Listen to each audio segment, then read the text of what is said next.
혹시 여러분은 닉 브이치치의 허그라는 책을 아십니까?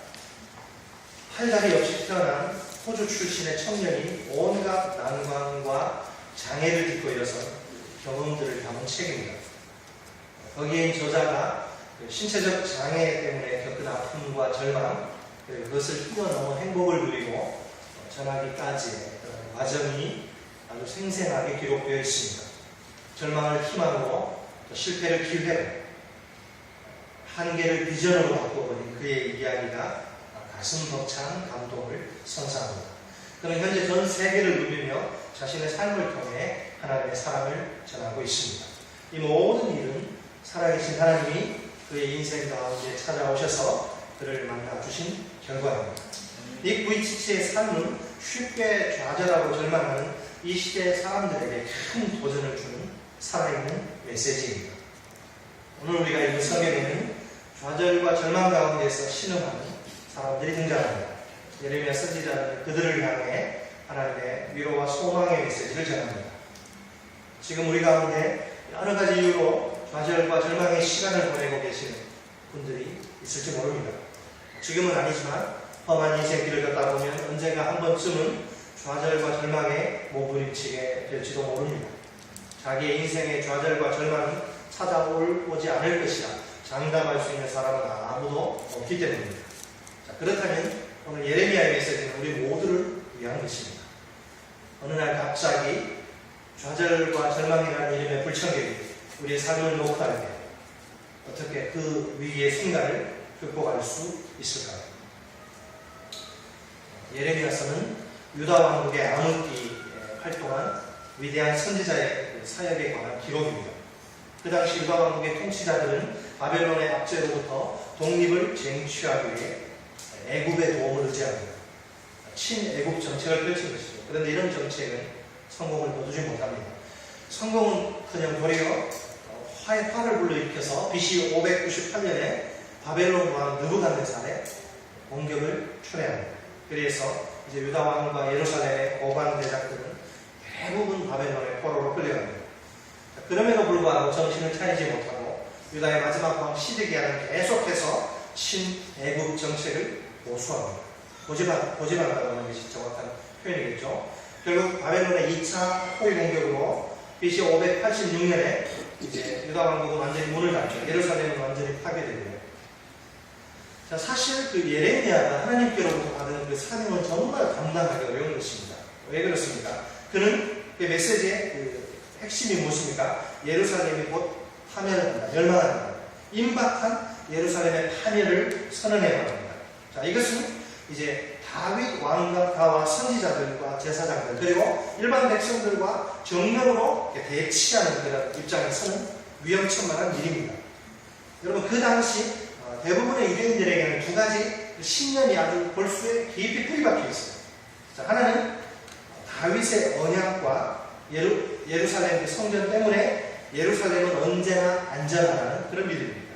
또 다른 하나는 1차 예루살렘 침공 때 그 바벨론의 포로로 끌려간 유대인들이 이제 얼마 안 있어 고향으로 돌아오리라는 믿음입니다. 자, 그러나 예레미야 메시지는 어때요? 그들의 신념을 뿌리에서부터 뚜리째 뒤흔드는 아주 끔찍한 것입니다. 그의 메시지는 너희가 정말 살기를 원하느냐? 그렇다면 바벨론에게 군소리 말고 항복하는 것입니다. 저항하면 반드시 다 죽어 나갈 것이라는 것이죠. 예상대로 그는 유대인들의 격렬한 반발을 받긴 하는 생각입니다. 입장을 바꿔놓고 생각해보세요. 우리가 일제 그 35년에 아주 그 포갑정치에 우리가 나라의 주권도 다 잃고 얼마나 고생했습니까? 만약에 그런데 어떤 그 목사가 나와가지고 너희들이 정말 살기를 원하냐, 독립운동 이런 거 다 때려치우고 거기서 부지런히 결혼하고 아들 딸 낳고 그냥 잘 살고 일본 제국주의의 그 평안을 위해서 기도하라. 만약에 이렇게 목사가 메시지 전하면 누가 거기에 반발하지 않겠습니까? 이런 내공도 같은 거 하면서 지금 예레미야가 그런 입장입니다. 요시야 왕이라고 하는 이제 그 유대 왕국 말년에 아주 훌륭한 그 개혁적인 그 왕이 이제 종교개혁을 일으키는데 그 종교개혁도 이제는 너무 늦어버렸죠. 유다의 그 배교의 흐름을 저지하기 역부족입니다. 이미 돌이키기에 늦어버린 상황. 여러분 죄라는 것도요. 사실 그래 죄가 더 깊어지면 돌이키기 어렵습니다. 이미 늦어버린 그런 상황일 수도 있죠. 유다가 그런 내용입니다. 민족의 그 전체적인 타락은 예레미야의 사역 기간 내내 지속됩니다. 백성들은 배교와 우상 숭배란 그 죄악의 구렁텅이 속에서 도무지 빠져나올 생각을 하지 않습니다. 그들은 하나님께 대한 제사를 이 예배를 변질시킵니다. 그리고 영적인 도덕적인 타락에 자신들을 방치합니다. 선지자들을 통해서 하나님이 계속 말씀을 주시지만 다 거절합니다. 회개하기를 거부해요. 하나님의 백성이기를 포기한 모습입니다. 자, 이제 하나님은 더 이상 참으실 수가 없습니다. 그래서 심판의 깃발을 높이 드십니다. 하나님이 선택하신 심판의 도구는 바벨론이죠. 하나님은 이제 바벨론을 도구로 범죄한 유다를 심판하십니다. 그 중심에 누가 있습니까? 예레미야 선지자가 있습니다. 오늘 본문은 두 가지로 나누어서 생각해 볼 수 있습니다. 따라서 합니다. 첫째로 우리의 소망은 우리를 위해 일하시는 하나님입니다. 우리의 소망은 우리를 위해 일하시는 하나님입니다. 예레미야 29장은 그 예레미야의 친바벨론 정책이 불러일으킨 예레미야와 거짓 선지자 스마야 사이에 첨예한 갈등을 다루고 있습니다. 오늘 본문은 바벨론 포로들을 향한 예레미야의 첫 번째 편지 속에 들어있습니다. 편지의 주된 내용은 세 가지 하나님의 명령이에요. 첫 번째 명령은 본문 5절로 6절에 기록된 대로 바벨론의 통치에 맞서지 말고 순응하면서 정상적인 일상생활을 해나가는 것입니다. 시집장가가 아들 낳고 그렇게 살려면 돼요. 독립운동, 저항운동을 통해서 바벨론과 자꾸 맞서 싸우려고 하는 그런 행동하지 말라는 거예요. 포기하라는 거예요. 두 번째 명령은 본문 7절에 기록된 대로 바벨론의 평안을 위해서 기도하라는 것입니다. 왜냐하면 바벨론이 평안해야 유대인들도 평안할 수 있다는 말입니다. 세 번째 명령은 본문 12절로 13절에 기록된 대로 자신들을 위해서 하나님께 부르짖어 기도하라는 것입니다. 바벨론에 순응하라. 그리고 바벨론의 평안을 위해서 기도하라. 너희 자신을 위해서 하나님께 부르짖어 기도하라. 이 내용 세 가지가 주된 포인트입니다. 여러분, 예루살렘의 멸망은 유대인들에게는 이거는요, 메가톤급 충격. 도저히 받아들일 수 없는 그런 충격입니다. 이것은 다윗 언약의 파기를 의미하는 거죠. 여러분, 다윗 언약이 무엇입니까? 하나님이 다윗의 후손들을 통해서 그 왕위와 나라를 영원히 견고하게 하실 것이다. 약속이죠. 자, 이 언약으로부터 하나님이 영원토록 그들을 지키시고 보호하실 것이라 확신이 솟아나고 있습니다. 이 언약은 유대인 공동체를 강력한 결속력으로 지탱해온 기둥이라고 할 수 있어요. 자, 그렇다면 어떻게 신실하신 하나님이 하나님의 백성들과 맺으신 언약을 스스로 깨뜨리실 수 있단 말입니다. 하나님의 성전이 있는 거룩한 땅 예루살렘에서 쫓겨나서 더러운 이방 땅인 바벨론으로 끌려가 포로 생활을 해야만 하는 그 현실을 생각해 보십시오. 하나님의 택함받은 거룩한 백성이라는 민족적인 자긍심이 무참히 짓밟히는 굴욕입니다. 그들에게 있어서 이것은 하늘이 무너지는 슬픔입니다. 하나님께로부터 버림받았다. 절망합니다. 자, 그런데 하나님은 그것이 예루살렘 멸망, 유다의 망한 것이 절망이 아니라고 말씀하십니다. 우리 다 같이 본문 11절 말씀을 한 목소리로 읽겠습니다. 11절 시작. 여호와의 말씀입니다. 너희를 향한 나의 생각을 내가 아니 평안이요 재앙이 아니니라. 너희에게 미래와 희망을 주는 것입니다. 자, 이것은 본문 그 10절과 연결된 말씀이죠. 자, 히브리 원문을 보면 11절 맨 앞에 그 이유를 뜻하는 접속사 가르가 헬라어고 히브리 그 이유를 뜻하는 접속사가 더 기록되어 있습니다. 그러니까 11절은 10절에 대한 이유 인생이죠. 자, 왜 하나님이 70년이 차면 바벨론의 포로로 끌려간 유대인들을 다시 고국으로 돌아오게 하십니까? 그 이유는 하나님의 백성인 그들을 향한 하나님의 생각 때문입니다.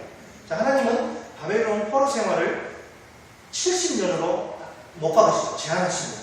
그 제한된 기간이 끝나면 유다 백성들을 다시 고국으로 돌아오게 하실 것입니다. 포로 생활은 뭐라고요? 제한이 아니라 뭐라고? 평안입니다. 장래에 소망을 주기 위한 하나님의 생각입니다.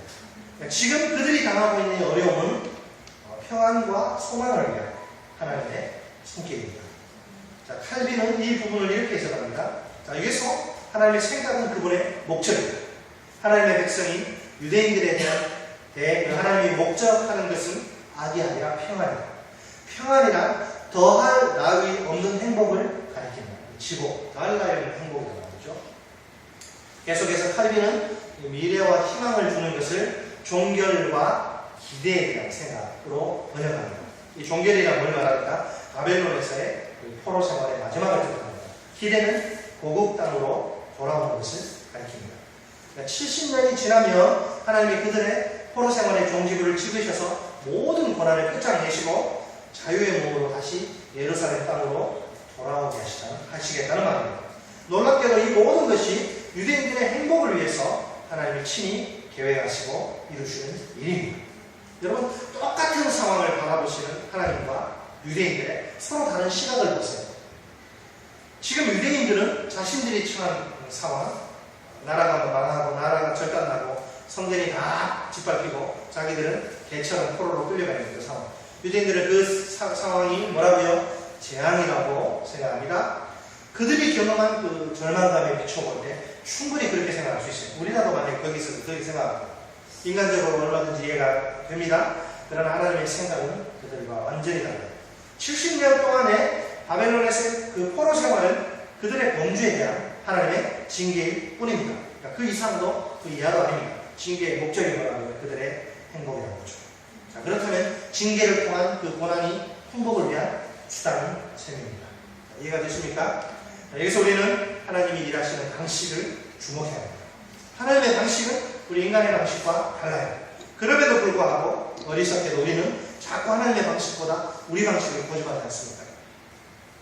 일찍 이사야 선지자는 이사야 55장 9절에서 하나님의 방식에 대해 이렇게 말씀합니다. 우리 따라서 합니다. 이는 하늘이 땅보다 높은 같이 내 길은 너희의 길보다 높으며 내 생각은 너희의 생각보다 높음이니까. 정확히 말하면 비교 자체가 불가능합니다. 우리는 우리 길이 높다고 말합니다. 그러나 우리 길은 사실은 낮은 거예요. 높은 것은 우리 길이 아니라 하나님의 길입니다. 우리는 우리 생각이 높다고 이야기합니다. 그러나 우리 생각은 낮아요. 높은 것은 우리 생각이 아니라 하나님의 생각입니다. 우리가 처한 상황을 하나님의 시각으로 바라볼 수 있어야 합니다. 함부로 좌절과 절망, 자살을 이야기하지 말아야 합니다. 하나님의 백성들에게 애초에 좌절과 절망이란 없습니다. 비록 우리 눈에 좌절과 절망으로 보일지라도 말입니다. 좌절과 이런 절망처럼 보이는 그 시간도 다 지나가게 되겠습니다. 이 또한 다 지나갑니다. 그렇게 되면 다 지나가고 나면 그때 분명히 깨닫게 될 것입니다. 그때가 좌절과 절망이 아니라 미래와 희망이었다는 사실을 말입니다. 하나님이 일하시는 방식이 내 방식과 달라도 상관없어요. 내가 그것을 온전히 이해하지 못한다 할지라도 괜찮아요. 네? 당연제가 괜찮아요. 그것을 이해하지 못해도 괜찮아요. 왜요? 하나님의 방식이 내 방식보다 훨씬 좋기 때문입니다. 오늘도 우리의 행복을 위해서 친히 일하시는 하나님의 참된 소망입니다. 아멘. 따라서 합니다. 둘째로 절망은 하나님의 은혜를 체험할 때 물러간다.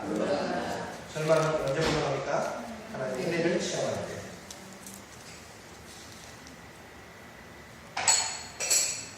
자, 지금 그 유다 백성들의 상황은 정말 심각해요.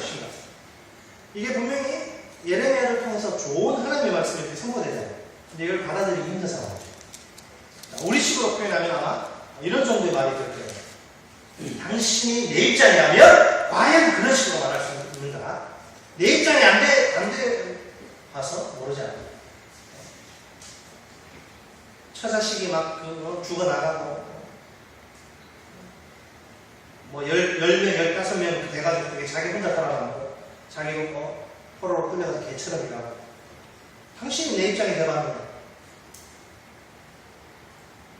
어떻게 유다 백성들 모든 사람들 우리는 지금 재앙을 당하고 있다. 절망의 상황이다. 이렇게 생각합니다. 어떻게 유다 백성들이 재앙의 자리에서 평안을 느낄 수 있을까요? 어떻게 절망의 현장에서 소망을 볼 수 있을까요? 이건 우리 인간적인 생각은 도저히 불가능해요. 그죠? 그래서 하나님의 특별한 은혜가 필요합니다. 하나님은 유다 백성들에게 기도를 명령하십니다. 기도야말로 왜? 기도야말로 하나님의 은혜를 체험하는 축복의 통로이기 때문에. 우리 다 같이 보면 12절로 13절 말씀을 한 목소리로 읽겠습니다. 12절 13절 시작. 너희가 내게 부르짖으며 내게 와서 기도하면 내가 너희들의 기도를 들을 것이요 너희가 온 마음으로 나를 구하면 나를 찾을 것이요 나를 만나리라. 저는 이 부분을 보면서 왜 갑자기 기도가 나왔을까? 11절과 12절 사이에 과연 어떤 일이 있을까? 이거를 이제 생각해 봤는데, 보세요. 여호와의 말씀이다. 너희를 향한 나의 생각은 내가 한다. 너희는 모르고 내가 하는데 평안이고 재앙이 아니라 너희에게 이러한 영광을 주는 것이다. 좋은 말씀을 했어요. 그러다가 왜 갑자기 부르짖는 기도가 나옵니까? 아무리 이렇게 말을 해도 도무지 이 상황을 받아들일 수 없어요. 내 신앙과 내 상식으로 이해되지 않고 해석되지 않는 내 현실, 욕처럼 만약에 욕이라고 그렇게 하나님을 사랑하고 하나님을 경외했던 사람인데 하루아침에 자식들이 다 죽어나가가지고 모든 재산이 다 날아가고 온 몸에 욕창을 들고 마누라가 전수하면서 도망가고 똑같은 거 아닙니까? 야, 하나님의 무슨 섭리가 있을까? 하나님이 너를 사랑해서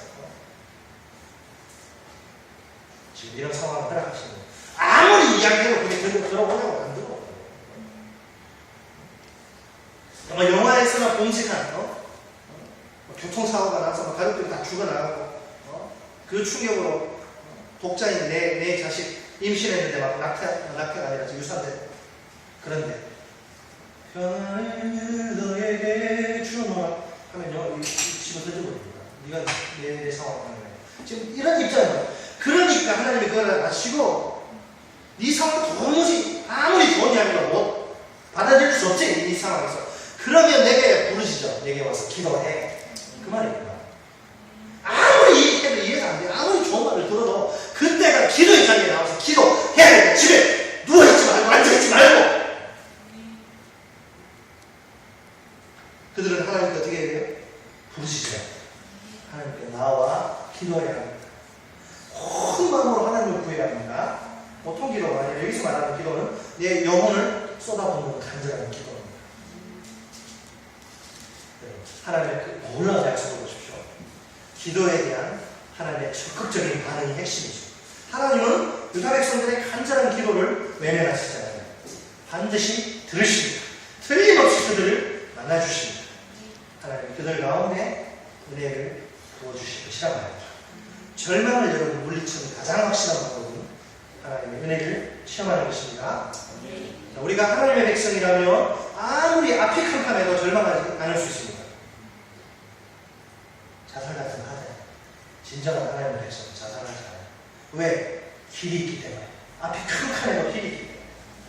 우리의 행복을 위해서 지금 이 순간도 친히 일하시는 살아계신 하나님이 바로 그 길입니다. 우리에게 필요한 것은 딱 한 가지입니다. 하나님의 은혜를 체험하기만 하면 됩니다.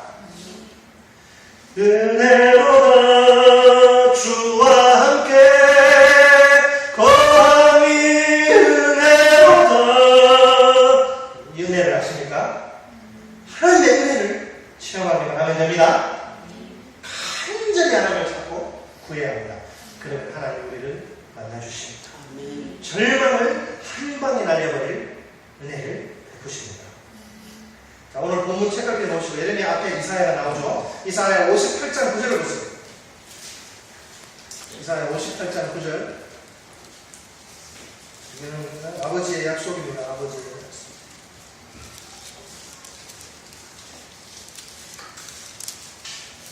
이사야 58장 9절 상반절 말씀 1039쪽 구약성경 1039쪽입니다.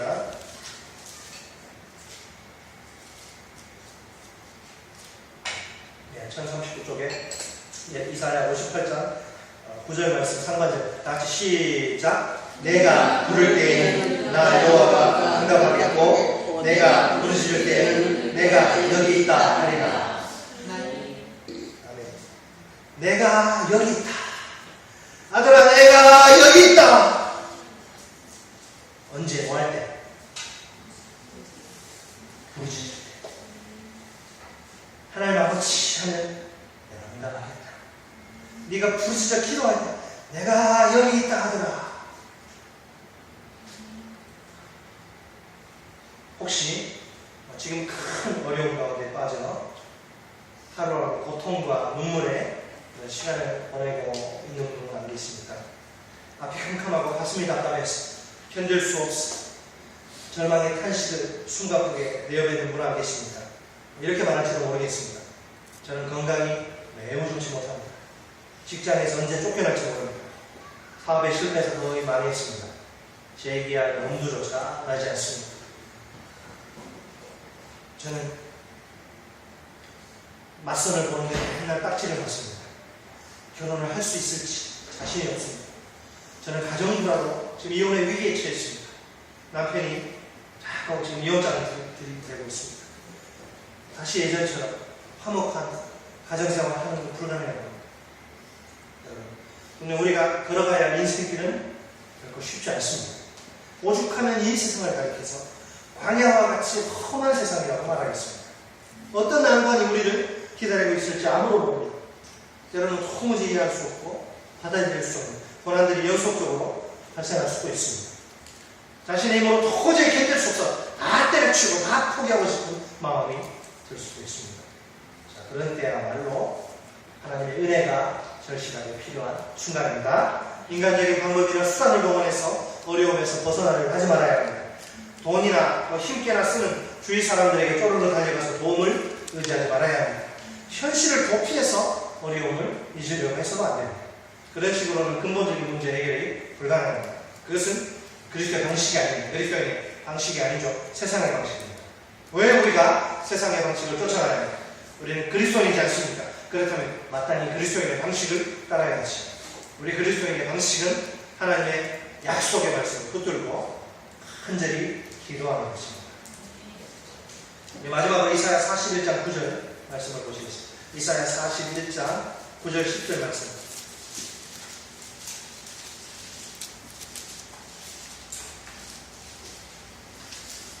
(1017쪽입니다) 구약성경 1017쪽.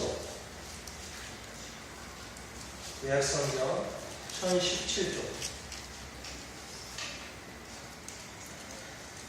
이사야 41장 9절 10절 시작. 내가 땅끝에서부터 너를 붙들며 땅 모퉁이에서부터 너를 부르고 내게 이르기를 너는 나의 종이라. 내가 너를 택하고 싫어하여 버리지 아니하였다 하였노라. 두려워하지 말라. 내가 너와 함께하리라. 놀라지 말라. 나는 내 하나님이 됨이라. 내가 너를 굳세게 하리라. 참으로 너를 도와주리라. 참으로 나의 의로운 오른손으로 너를 붙들리라. 오늘 이 시대에 우리 그리스도인들의 비극은 하나님의 은혜와 동떨어진 삶을 사는 것입니다. 하나님의 은혜의 향기가 도무지 나지 않는 사람들이 얼마나 많은지 몰라요. 그들은 하나님의 은혜의 능력을 알지 못합니다. 평상시에는 말할 것도 없고 위기의 순간에도 하나님의 은혜를 경험하지 못합니다. 하나님을 전인격적으로 생생하게 만나지 못하기 때문입니다. 가난한 기도 생활이 그 결정적인 원인입니다. 식기도와 취침기도 빼면 하루에 기도하는 시간이 얼마나 될까요? 얼마나 간절히 하나님을 찾고 구하는 생활을 하고 있습니다. 고난은 슬기롭게 통과한 지혜와 능력은 오직 살아계신 하나님을 만나는 은혜의 체험을 통해 부어집니다. 여러분, 미국의 그 육군 전투 교범이 있는데요. 거기에는 그 역사상 위대한 전쟁을 이렇게 분석한 내용이 실려 있어요. 그 중에 이제 남북전쟁의 예가 있습니다. 역사적으로 잘 알려진 것처럼 남군에는 위대한 명장 로버트 리가 있습니다. 아주 탁월한 장군인데, 그래서 모든 면에서 남군이 북군보다 우세해요. 북군 입장에서는 승리를 보장하기 위해 힘겨운 전쟁이 아닐 수 없어요. 그런데 이상하게도 승리는 누구에게 돌아갑니까? 남군이 아니라 북군에게 돌아가죠. 그 이유가 무엇입니까? 분명히 전력상 열세인데 누가 도와드리면 게임이 안 되는 전쟁인데 어떻게 북군이 이길 수 있어요? 그 이유는 북군 편에 누가 있기 때문에 기도의 사람 에이브럼 브라햄 링컨이 있기 때문에 링컨은 전쟁이 끝나면 이렇게 고백을 합니다. 북군의 승리는 기도의 승리였습니다. 우리에게 남군의 로버트 리 장군 같은 명장이 없었으면 오히려 다행이었습니다. 왜냐하면 기도로 하나님을 더욱 의지할 수 있었기 때문입니다. 그렇게 탁월한 장군이 있으면 기도 안 했다는 거죠. 내게 돈이 있고 내게 건강이 있고 내가 좋은 부모 만났으면 내가 기도하지 않는 거예요. 그건 똑같은 것이죠. 정말 절박하기 때문에 이건 승산이 없는 싸움이기 때문에 처절하게 하나님을 의지하고 기도할 수밖에 없어요. 링컨이 어느 정도 기도에 사랑이 있는지를 말해주는 에피소드가 있습니다.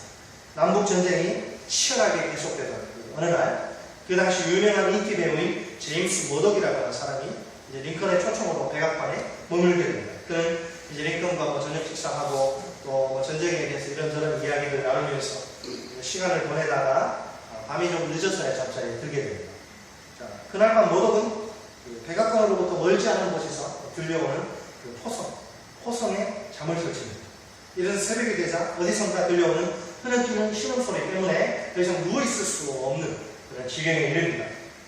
그는 잠자리에서 일어나 들려오는 소리를 따라서 가봅니다.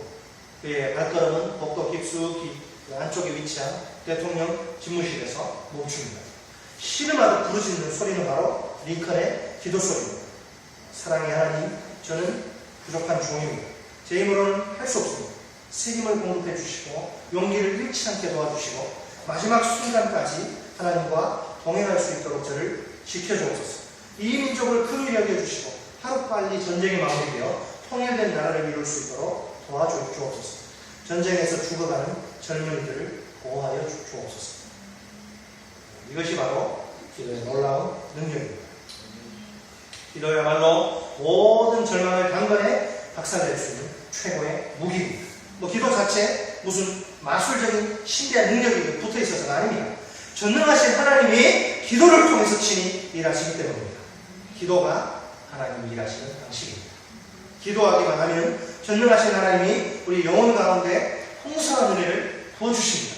엄밀히 말해서 기도의 능력은 곧 하나님의 은혜의 능력입니다. 기도를 통해서 하나님의 은혜를 주입받기만 하면 어떤 고난이 닥쳐와도 두렵지 않습니다. 강하고 담대해져서 모든 고난을 물리칠 수 있습니다. 남들이 절망이라고 탄식하고 자살하는 상황 한가운데서도 희망을 노래할 수 있습니다. 이런 경험이야말로 인생을 살아가는 데 있어서 얼마나 소중한 자산인지 몰라요. 자녀들에게 유산을 물려줄 것이 아니라 이런 신앙의 경험을 물려주셔야 돼요. 우리 엄마 아빠가 저 고난과 절망의 순간에 새벽마다 저렇게 기도하다가 그 고난을 극복했구나. 자녀들이 그걸 보면서 배운다는 거죠. 나도 이 다음에 인생의 고난이 닥쳐올 때 기도로 이길 수 있구나. 물려주라는 거예요. 여러분, 기도하는 성도에게 절망이 없습니다. 절망을 절망으로 보지 않고 가볍게 웃어넘길 수 있는 여유가 있습니다. 이것이 하나님의 은혜의 능력입니다. 말씀을 맺겠습니다.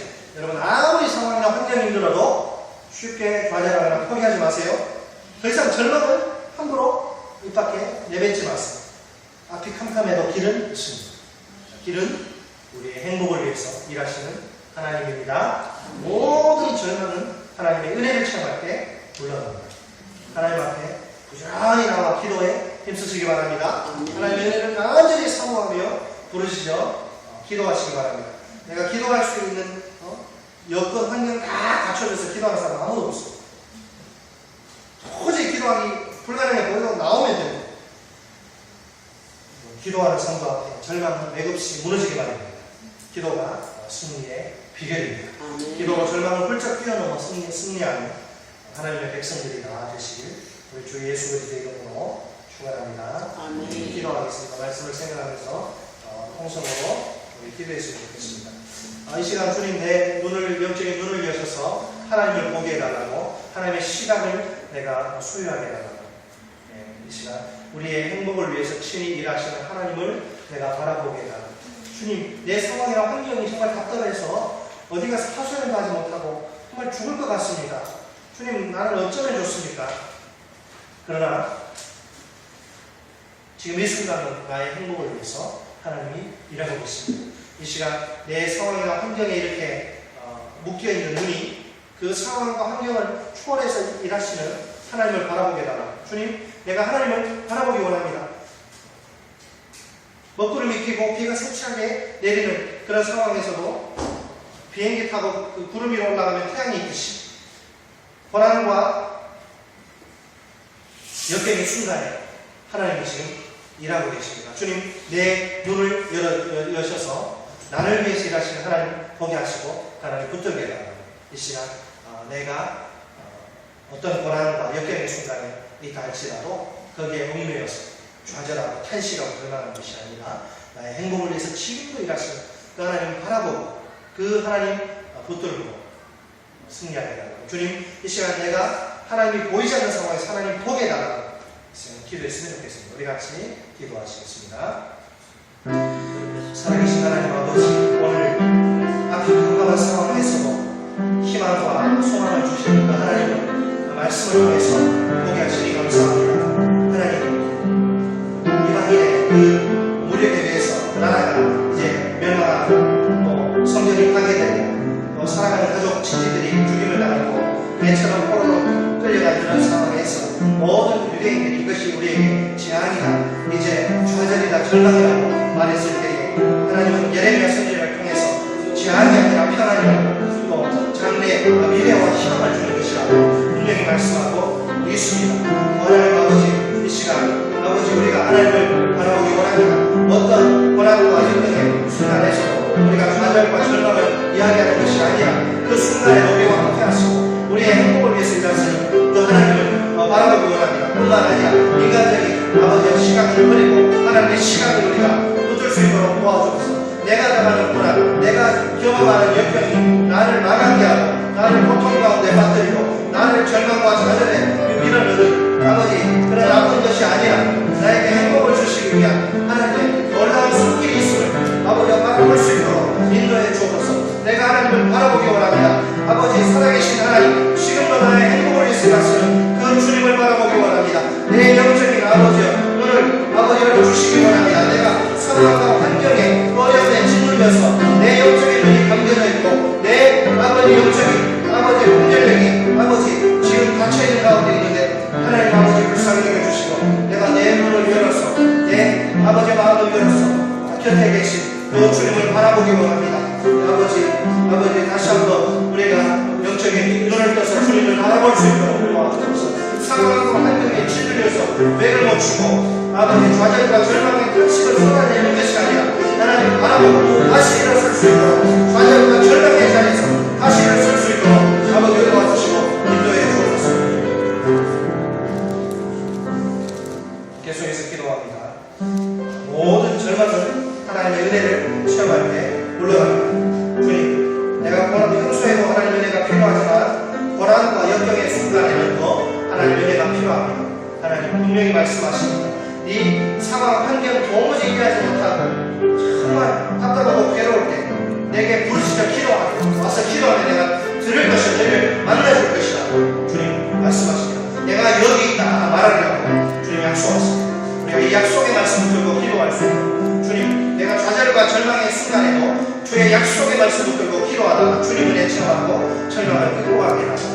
이 시간 나의 가난하고 나의 또 부족한 또 기도생활 주님 앞에 내려놓고 회개하고 주님, 내가 기도로 하나님의 은혜를 체험하고 절망의 순간에서 승리의 노래를 부르겠습니다. 이 시간 간절히 기도하겠습니다. 우리 함께 기도합니다.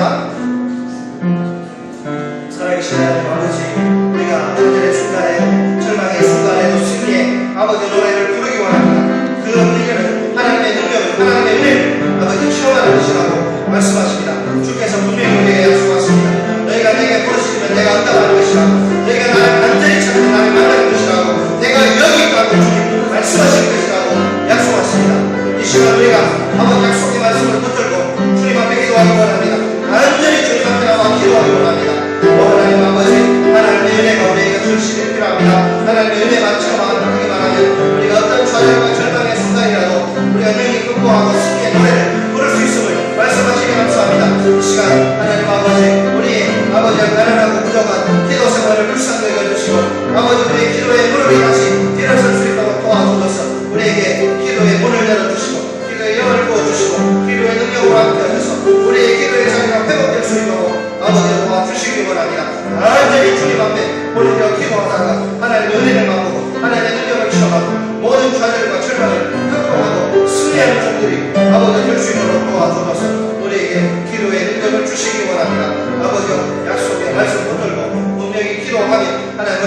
주시고 풍성한 은혜를 베푸시고 우리로 승리케 하실 줄 믿습니다. 이런 놀라운 승리의 경험이 우리 가운데 아버지 이루어질 수 있도록 도와주옵소서.